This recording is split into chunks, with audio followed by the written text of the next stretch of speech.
নমস্কার, আমার YouTube channel future এমসে তোমাদের সবাইকে স্বাগত। তো আবারও স্বাস্থ্যকর্মী নিয়োগ প্রক্রিয়া শুরু হয়ে গেছে। এবার নিয়োগ হবে আলিপুরদুয়ার জেলায়। তো নিয়োগের কী কী শর্তাবলী রয়েছে, কোথায় শূন্যপদ রয়েছে, কত শূন্যপদ রয়েছে, পুরো ডিটেলস দেখব। তার আগে তোমরা আমার এই চ্যানেলকে সাবস্ক্রাইব করে পাশে থাকা নোটিফিকেশান বেলকে অল করে দেবেন পরবর্তী আপডেটগুলি সবার আগে পাওয়ার জন্য। তো চলো দেখে নিই। দেখো, আলিপুরদুয়ার পৌরসভা, আলিপুরদুয়ার, তারিখ দেখো 8/1/2024। শূন্যপদ দেখবো এবার কত রয়েছে। দেখো, আলিপুরদুয়ার পৌরসভায় বিভিন্ন ওয়ার্ডে 14টি শূন্যপদে স্বাস্থ্যকর্মী নিয়োগ হবে।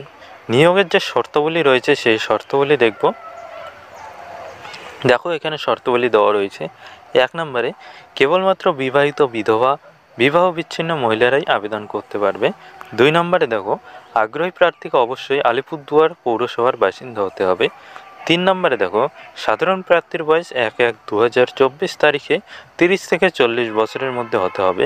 তফসিলি জাতি, তফসিলি উপজাতি এবং অন্যান্য অনগ্রসর শ্রেণী ওবিসি এ অথবা বি ভুক্ত প্রার্থীদের বয়স 22 থেকে 40 বছরের মধ্যে হতে হবে।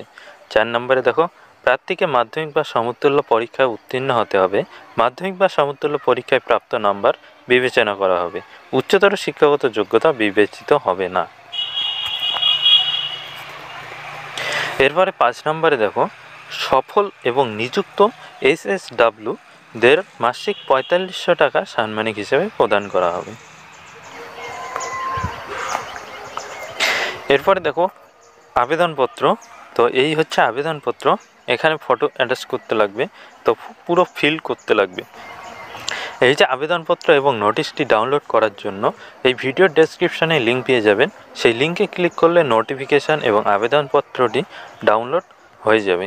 তো ডাউনলোড করার পরে দেখো, এখানে যে যে ডকুমেন্টগুলি জেরক্স জমা করতে লাগবে সেগুলি এখানে দেওয়া রয়েছে।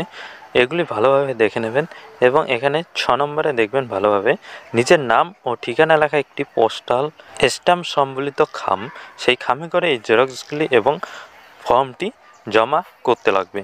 তো ফর্ম জমা কোথায় করবেন দেখো, এখানে দেওয়া রয়েছে। পৌরসভার অফিস যে রয়েছে সেই অফিসে জমা করতে লাগবে। লাস্ট ডেট রয়েছে 31 জানুয়ারি 2024 বিকেল 5টা পর্যন্ত এই ফর্মটি জমা করা যাবে।